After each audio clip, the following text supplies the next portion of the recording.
अस्सलाम वालेकुम। Programme diplomatic economy, आपका host Aamir Ali and with that global scenario, पूरी दुनिया में क्या चेंजेस आ रही हैं, changes regarding the economy, changes regarding that the political collaboration of the countries, strategical collaboration of the countries। Pakistan किन मुल्कों के साथ है, पाकिस्तान को कौन से मुल्क ऐसे हैं जो पाकिस्तान के साथ पाकिस्तान को सपोर्ट कर रहे हैं, और पाकिस्तान के फाइनेंशियल इंटरेस्ट किन मुल्कों के साथ हैं। हमारी बहुत सारी ऐसी डिस्कशन है जिसके लिए हमने आज पहले हमने कॉल किया है अब्दुल्ला हमीद गुल साहब को, very valuable friend, very valuable guest, और जिनसे मैंने ज़िंदगी में बहुत कुछ सीखा है। अब्दुल्ला गुल साहब, Abdullah Hamid Gul sahab, I really welcome you to my show. कैसे हैं आप? आपने मुझे मदद किया, it's a pleasure and an honour. अच्छा अब्दुल्ला भाई, we directly come up to the question.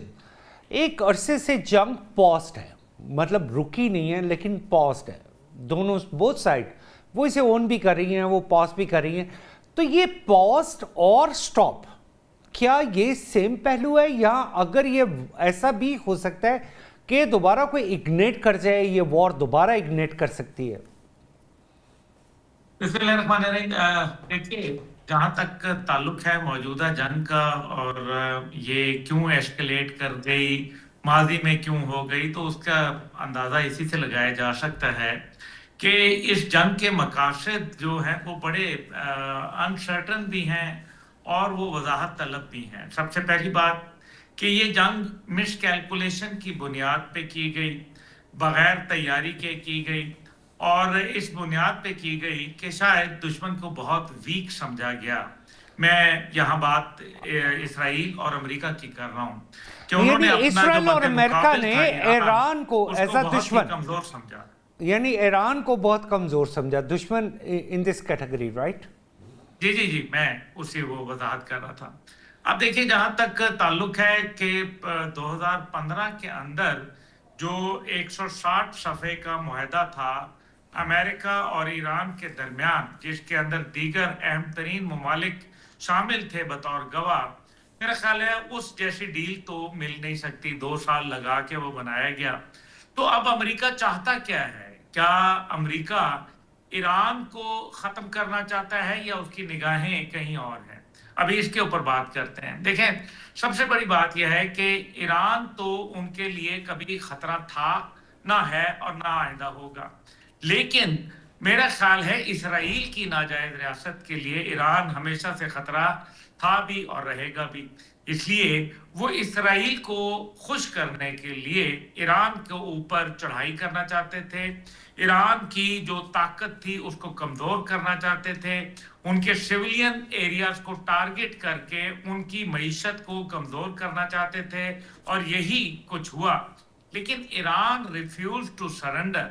Iran ने हथियार रखने का जो है वो फैसला किया कि हम लड़ के जान दे देंगे लेकिन हथियार नहीं रखेंगे। ये एक बहुत बड़ा फैसला था, और लक फेवर्स द बोल्ड अंग्रेजी का एक मुहावरा है कि जो किस्मत होती है वो भी बहादुर का साथ दिया करती है। However, अब देखना यह है कि अमेरिका के अब मकासद क्या है।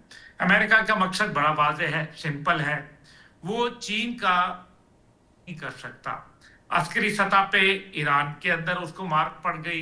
ईरान में कोई भी हदफ जो कि अमेरिका ने तय किया था वो कंफ्यूजन का शिकार रहे और वो हदफ पूरा करने में नाकाम हुए। ये खुद वो बात कर रहे हैं कि जी हमें तो पता ही नहीं था कि आबनाए हुर्मुज़ जो है उसको बंद कर दिया जाएगा, हमें ये नहीं मालूम था कि अरब ममालिक के ऊपर भी हमले कर दिए जाएंगे। हालांकि ये तमाम बातें ईरान ने कई दफा करा चुका था।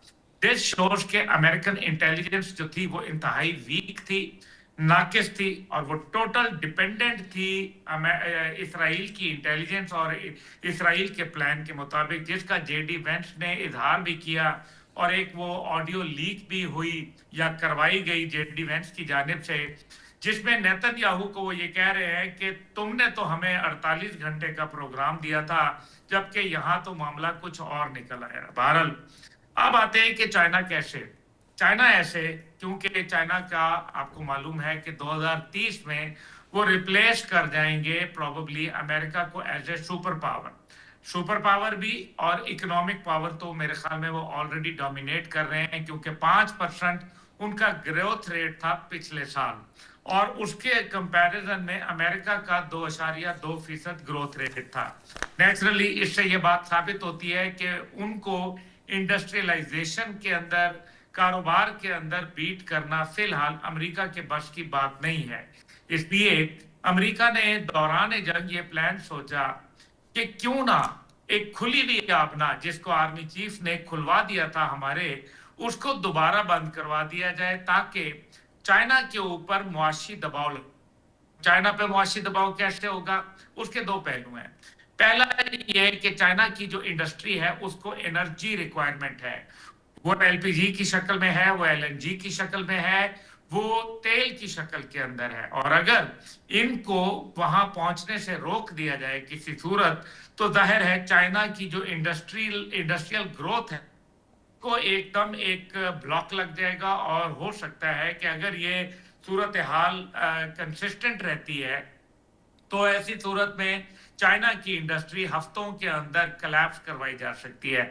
इसका दूसरा पहलू यह है कि आप उनकी जो प्रोडक्शन है, क्योंकि जाहिर है चाइना प्रोड्यूस करता है पूरी दुनिया के अंदर, आपसे ज्यादा कौन इसको जानता है, तो वो जो तमाम मार्केट्स हैं, जाहिर है उसके अंदर सबसे बड़ी जो मार्केट उनकी कंज्यूमर मार्केट वो यूएई खुद था, और अरब दुनिया, ये खलीजी ममालिक, जहां अभी मुझे ये मालूम है कि एक लंबी गाड़ियों की लाइन है जो मौजूद है, इलेक्ट्रिक गाड़ियां।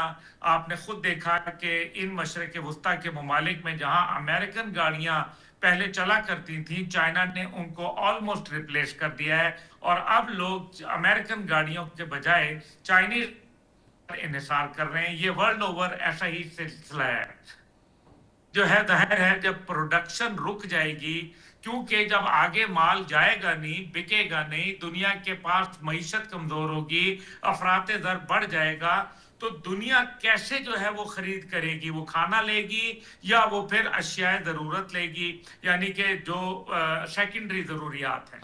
अब्दुल्ला इसलिए भाई, मैं अमेरिका थोड़ा ने, इंटरप्ट मैं करना चाह आखिरी रहा हूं बात आपको। करके, ये अगर अमेरिका ने प्लान बनाया कि आबनाए हुर्मुज को बंद किया जाए, दूसरी जानिब आबनाए मलाका में उनके लिए मुश्किलात पैदा की जाएं, जहां तकरीबन उनका एक वसी पैमाने पे ट्रेड गुजरता है, यानी कि एनर्जी भी गुजरती है और वहां से ट्रेड भी गुजरता है, यानी कि एक्सपोर्ट इंपोर्ट दोनों है।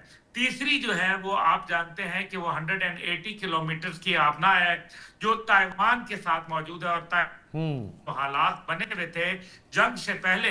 आपको पता है कि वो जंग वहां किसी वक्त भी छिड़ सकती थी। तो ये 3 चोक पॉइंट्स हैं जो अमेरिका ने आइडेंटिफाई किए हैं, और वो ये चाहता है कि चाइना को जो दरामदात और बरामदात दोनों में इतना उलझा कि वो या तो वक्त से पहले जो पॉलिसी ऑफ नॉन एंगेजमेंट उन्होंने रखी हुई है 2040 से पहले, वो किसी मिलिट्री एडवेंचरिज्म में नहीं जाना चाहते, उनको वक्त से पहले घसीट लिया जाए। This is one. दूसरा यह है कि उनको या तो इतना मजबूर कर दिया जाए कि या तो वो जंग करें और जंग के दौरान पैसे खर्च करें, और पैसा खर्च करेंगे तो जाहिर है अमेरिका को मजीद मौका मिल जाएगा सुपर पावर का स्टेटस मेंटेन करने के लिए, और अगर ऐसा नहीं है तो वो जंग नहीं करेंगे, तो वो वैसे ही दब जाएंगे। तो ये दोनों पॉलिसियां जो हैं वो अमेरिका अभी लेके चल रहा है। अब्दुल्ला भाई, मैं आपकी बातों से बिल्कुल, आपका एक बड़ा ज़बरदस्त विजन है और आपने ग्लोबल सिनेरियो जैसे डिस्कस किया है। एक चीज़ जिसे कहा जाता है, जैसे आपने स्ट्रेट ऑफ चाइना यानी स्ट्रेट ऑफ ताइवान का भी जिक्र कर दिया कि वो एक 180 किलोमीटर की एक स्ट्रेट है जिसे ब्लॉक किया जा सकता है। But on the other side आपने एक बड़ा प्यारा जिक्र किया 2015-16 में ओबामा के दौर में एक उस डॉक्यूमेंट का जो कि साइन हुआ था ईरान और अमेरिका के दरमियान, and that was like a scratch. उसे उठा के फेंक दिया गया, और जब ट्रंप पहली दफ़ा अपने टेन्योर में आया उन्होंने कहा नहीं, हम इसको नहीं मानते। तो वो जो एक्चुअल जो बात जो दुनिया जानना चाहती है, वो पहला एग्रीमेंट है जो कि अमेरिका और ईरान के दरमियान में हुआ था, क्या उसे वाकई अमेरिकन साइड ने वायलेट किया? जी देखिए, टोटल वायलेशन उन्होंने किया। अभी देखें, ईरान की अगर निगाह से देखी जाए, क्योंकि ये सारी बातें हमें अमेरिका की निगाह से देखी जा रही हैं, दिखाई जा रही हैं। ईरान की निगाह से देखा जाए तो 1967 में सबसे पहले न्यूक्लियर प्लांट ईरान को देने वाला कोई और मुल्क नहीं बल्कि अमेरिका था। फिर उसके बाद उनके ऊपर आपको पता है सैंक्शन आ गई, क्योंकि उनके मंजूर नजर जो वहां शाह था, रजा शाह पहलवी, उसकी दौर इक़्तिदार खत्म हो गया, रेवोल्यूशन आ गया। उसके बाद उनके ऊपर पाबंदियां लगा दी गई, उनको जो है वो उलझाने के लिए इराक के साथ जंग करवा दी गई। 2.5 लाख से ज्यादा लोग शहीद हो गए और साथ इक्तसादी पाबंदियां भी लगती रहीं। ईरान को आइसोलेशन के अंदर डाल दिया। फिर उसके बाद 2006 के अंदर ईरान ने पहली दफा बताया कि उनके पास जो यानी कि एनरिच्ड यूरेनियम है उसकी एक कसीर तादाद मौजूद है। फिर उसके बाद 2015 के अंदर एक मुआहदा तय पाया ओबामा एडमिनिस्ट्रेशन के अंदर, जिसको 2 साल लगे उस मुआहदे को बनाने में। 160 पेज का ये एक मुकम्मल डॉक्यूमेंट है, जो कि मेरा ख्याल है कि अमेरिका अभी सर के ऊपर भी खड़ा हो जाए ना, सर के बल, तो इससे अच्छी वो डील नहीं ले सकता था जो कि इस 160 पेजों में मौजूद है।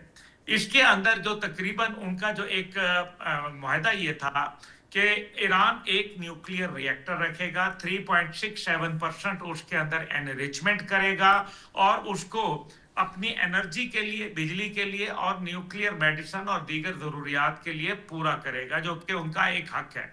अच्छा, ये बात यहां हो गई। उसके बाद उन्होंने ये कहा कि जो आपका जो एक्स्ट्रा फिसाइल मटेरियल है, टन के करीब, जो आप जिसको अफसुदा यूरेनियम कहते हैं, लेस एनरिच्ड यूरेनियम, वो उन्होंने उठा के रूस को दे दिया। ये है जो रूस और चीन के जो ईरान के ताल्लुकात हैं, तो वो एनरिच्ड यूरेनियम वहां मौजूद है। अब 2015 की डील हो जाती, ऊपर पाबंदियां छटने लगती हैं। 2018 में अमेरिकी सदर आते हैं ट्रंप, और वो अपने ही सदर की भी वादे वईद को लांतान करके खत्म कर देते हैं। फिर उसके बाद 2025 के अंदर दोबारा जो है वो एक डील होती है ओमान के अंदर, और ओमान के अंदर जो बैठे थे लोग उसमें स्टीव विटकॉफ भी मौजूद था। और ये फिर हम आगे चल के बात करेंगे कि मैंने उसका नाम यहाँ क्यों लिया। स्टीव विटकॉफ जो है उनके साथ जब बातचीत हो जाती है तो फिर ये तय पाता है कि 0% के ऊपर ईरान ले जाएगा अपनी एनरिच्ड यूरेनियम और बाकी सब खत्म कर देगा, लेकिन उनके ऊपर हमला कर दिया जाता है। अब अगर जब ये हमला कर दिया जाता है, और खुद आप ये देखें कि अमेरिका जो शुरू में 2025 के अंदर जो मई में हमला किया फिरदौ के ऊपर, नेतन्स के ऊपर, इस्फहान के ऊपर, उसमें अमेरिका ये कहता है कि हमने इनकी तमाम न्यूक्लियर फैसिलिटी खत्म कर दी। तो भाई तब आप झूठ बोल रहे थे या आप झूठ बोल रहे हैं? क्योंकि अगर आपने तब कहा था कि खत्म कर दिया तो फिर आपने हमला क्यों किया? दूसरी बात, जब ईरान ये मान गया था कि हम न्यूक्लियर नहीं करेंगे और 0 के ऊपर ले आएंगे, फिर आपने हमला क्यों किया? सर अब्दुल्ला साहब, मैं आपको इंटरप्ट करना चाह रहा हूं। मैं थोड़ा इंटरप्ट, ये आपने एक बात की जिसे आपने क्लियर नहीं किया, लेकिन शायद हमारे नाज़रीन जानना चाहते हो कि वो जो ओमान में स्टीव विटकॉफ को और वो जो एग्रीमेंट है और वो जो एग्रीमेंट हुआ और उसमें इस शख्स का वहाँ पे मौजूद होना और वो जो ओमान के ज़रिए एक नेगोशिएशन हो रही थी, आपने इस बात को थोड़ा सा ज़रा एलिब्रेट करें, क्योंकि मैं चाहता हूँ कि मेरे नाजरीन को उस रियलिटी का भी पता चले कि जो शायद बहुत से लोगों को नहीं पता। देखिए सर, बहुत अच्छा किया आपने ये पूछ लिया। उसकी वजह यह है कि नाजरीन के लिए, देखिए स्टीव विटकॉफ और जैरेड कुशनर तो मादी के डीलों में भी मौजूद थे, लेकिन दोनों के पास एक्चुअली कोई ना सियासी बैकग्राउंड है ना कुछ है, मां सवाए कि वो कारोबारी शख्सियात हैं और डोनाल्ड ट्रंप के मंजूर नजर हैं, और उनका पॉलिटिकल कैरियर कोई भी नहीं है। अपने ताईं जो है वो कोई कैरियर नहीं है उनका। जैरेड कुशनर जो कि उनका दामाद है, मां सवाए इसके, और उसके पास कोई तुर्रा नहीं है। और दूसरा ये है कि वो नेतन्याहू का बहुत ही करीबी दोस्त है, कि एक दूसरे के घर में कयाम करते हैं जब ये एक दूसरे के मुल्क में जाते हैं। तो ये तो जैरेड कुशनर का मैंने आपको बता दिया। अब विटकॉफ की बात कर लें, वो एक कारोबारी शख्स है, एक प्रॉपर्टी डीलर है, और वो प्रॉपर्टी डीलर जो है वो आप देख लें कि उसका तो मुस्तकबिल सियासत से नहीं है।